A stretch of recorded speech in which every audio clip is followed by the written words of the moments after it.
Now, last week, I heard a number of compelling arguments about how the Trump administration is now the most corrupt crime syndicate in American history.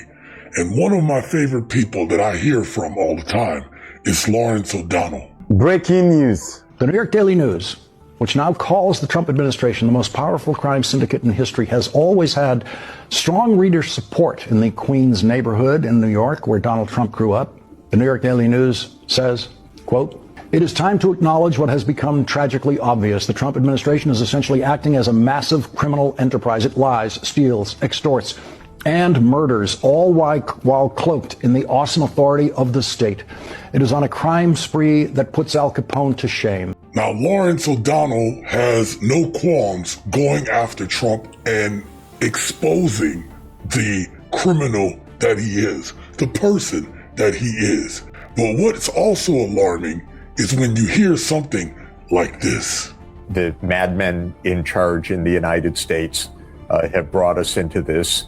They are systematically destroying our country as they are destroying the Middle East. It's very, very serious.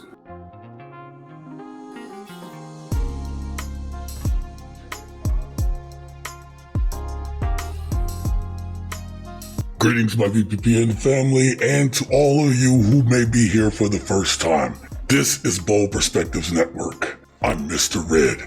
One of the most respected economists in the world, Jeffrey Sachs, just said something that should make every American stop and think. He said that America is being systematically destroyed.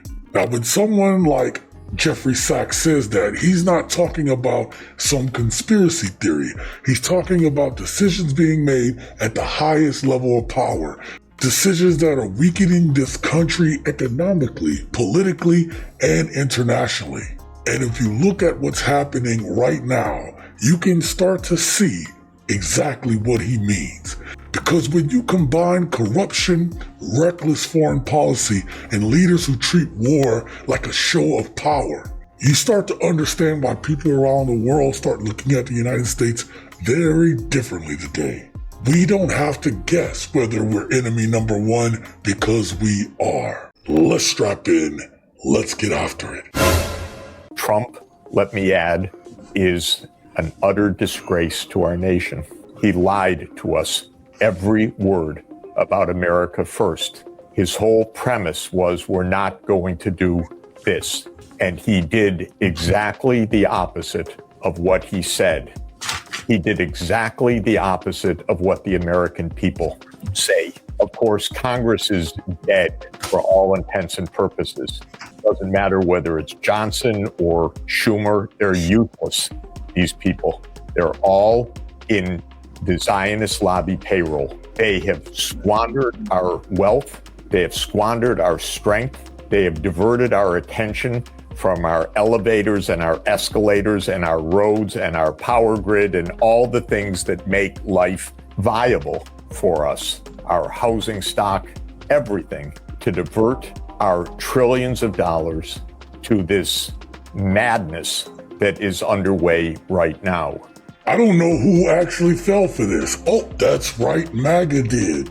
Republicans did. But objectively, if you look back at the statistics, one party has at least been trying to give us something, been trying to do things for the American people. Biden, who became so unpopular, actually tried to put in the Infrastructure Act, which roads and bridges around the country were starting to get built, putting Americans to work. And it was Republicans who voted against it, but went home and took credit for it.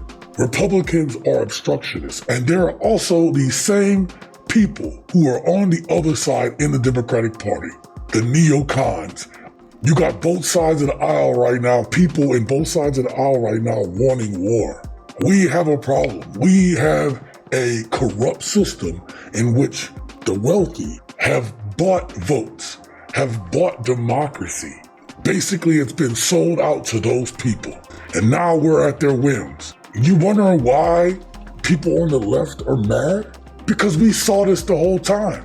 The fact that you have people that couldn't look at history and see that other than tax cuts and giving you a few dollars in your pocket to shut you the hell up, we knew exactly the playbook. And the Republican Party was always the main tool to get it done. They make you think that shit was given to people who don't deserve it when it's the people's money. Now you come to one Donald Trump, who is a narcissist sociopath, and he's going through dementia. Do you think this dude cares? He doesn't.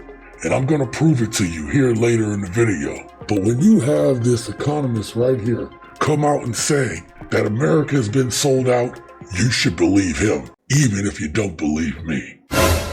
This administration has murdered Renee Good and Alex Preddy, slandered them as domestic terrorists and assassins, and allowed their killers to walk free. Unleashed thousands of minimally trained ICE agents recruited with explicitly white supremacist messaging to inflict terror on people of color.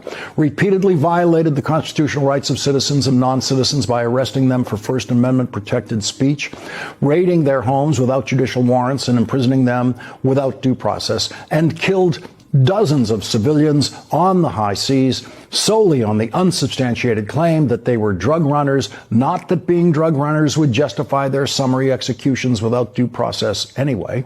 Released hundreds of imprisoned felons who brutally beat Capitol Police officers on January 6th, converted the once independent Department of Justice into an instrument of personal retribution via the prosecution of cooked-up lawsuits against the president's enemies, threatened to seize the territory of a sovereign nation, a NATO ally no less, and declared that legislators should be executed for reminding military personnel of their duty to disobey illegal orders. It is difficult to comprehend the level of state-sponsored criminality we are witnessing because our country has never experienced anything like it.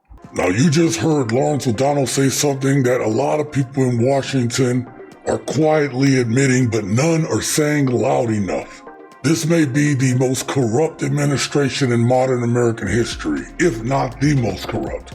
And corruption doesn't just mean money changing hands. It means using the power of the government for personal gain. It means ignoring the laws and norms that used to protect the system. And when corruption becomes normalized, the entire system begins to erode. Because let's be honest, do any of you all believe in this system anymore? Some of you may have already been checked out of the system, but now, if the veil hasn't come off of your face, then you are the one living in delusion land, and you are the problem with this country, not just Trump. That's exactly the kind of thing that Jeffrey Sachs was warning about. Because once people lose trust in the government, the country itself starts weakening from the inside, making it easier for our enemies to take advantage of us. If you don't believe, once they got rid of some of the most experienced people in the government, now Trump has loyalists, people who aren't qualified to do these jobs, have no training in these jobs. You don't think that this is a great opportunity to exploit this country? It's some scary shit.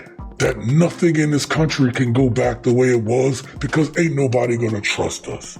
And I, for one, know that nothing is gonna change until the people that voted for him are angry enough to do exactly what they did on J6 to that man as if they were gonna do it to the Democrats.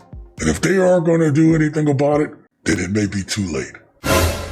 And if we're real, if we're honest about what's going on, we have a madman in the White House who is running roughshod, who is running the biggest, most corrupt criminal grift in American history out of the White House. And you folks want to whistle right past the graveyard of democracy and our public lands and all of these values. We take an oath to the Constitution, and it seems that all of you took an oath to Donald Trump. And so you want to put his name on coins and buildings and park passes. You want to penalize people who cover up this shrine to Donald Trump that our park passes have been turned into. This is shameful. This is a disgrace. Pretend everything's just fine right now. In the face of this, the madman right now is in Europe driving our friends into the arms of our adversaries. He's doing immeasurable damage to our credibility on the world stage, and you guys are just fine with it. What the hell is wrong here? What the hell is wrong? Now, it looked like that's Representative Hoffman. What he said was exactly right. A madman is in the White House running the biggest criminal grift in American history, and it's just not just a fringe voice. That's coming from someone inside the political system right now itself. And one of the things that he said that stood out to me was exactly what I said earlier. Our credibility on the world stage is shot. You had a bunch of people who were screaming America first, not realizing that we are in a 21st century economy.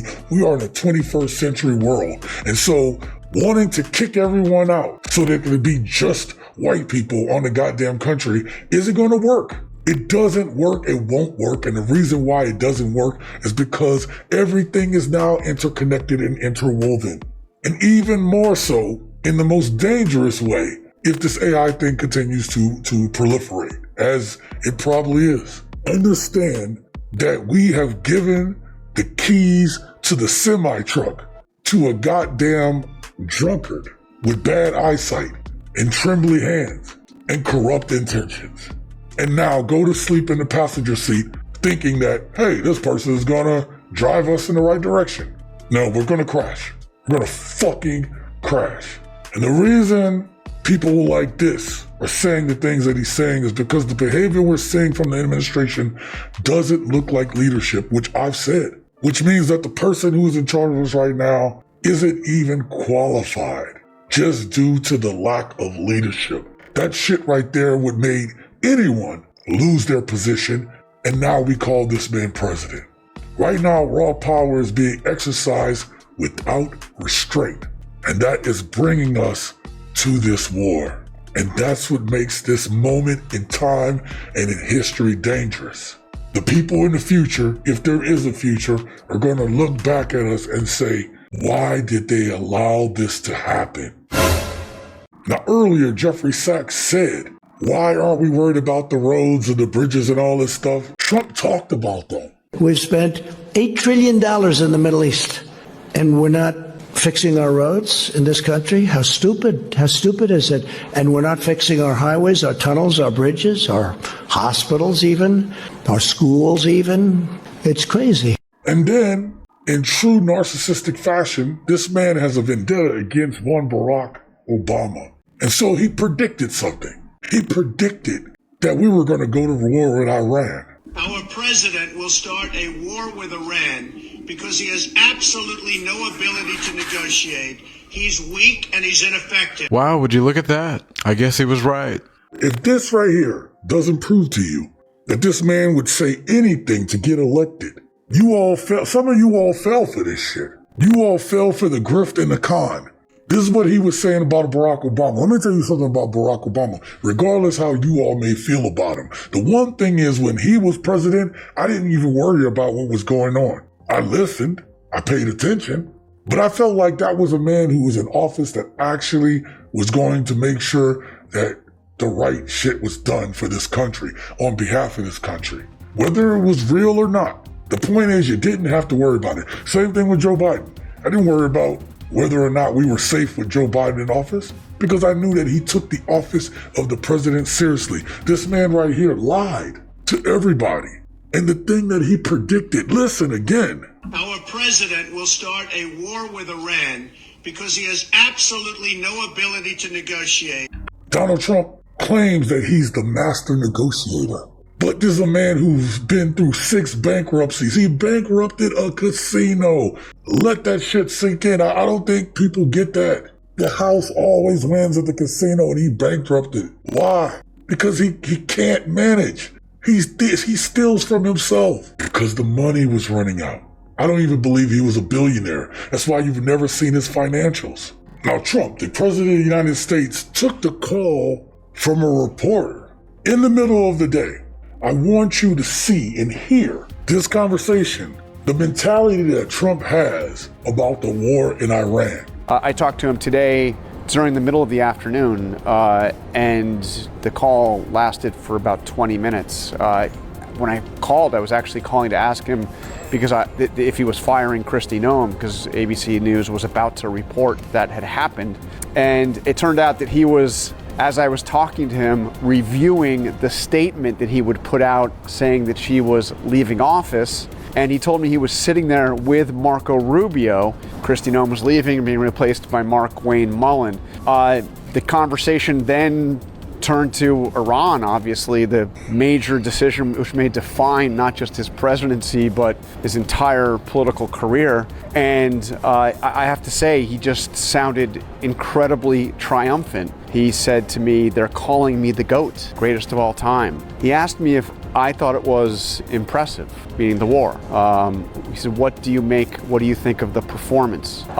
He clearly feels that he is a president right now that is almost unlimited in his power, and he feels that he can do no wrong. I want you to think about what you just heard. This was supposed to be the anti-war president, the guy who told Americans he would keep us out of endless conflicts. Yet here we are. A war started without a full congressional authorization. No clear case made to the American people, and when talking about it, the president asked someone if the military operation looked impressive. He said, "I created the military, I built it in my first term, and now in my second term I get to use it." If anything, he's made the military weaker. This man has made no clear case to you, the American people. And when talking about it, the president asked someone if the military looked impressive with American lives on the line. Impressive. As if a war demonstration of strength or show of power. Oh, who does that?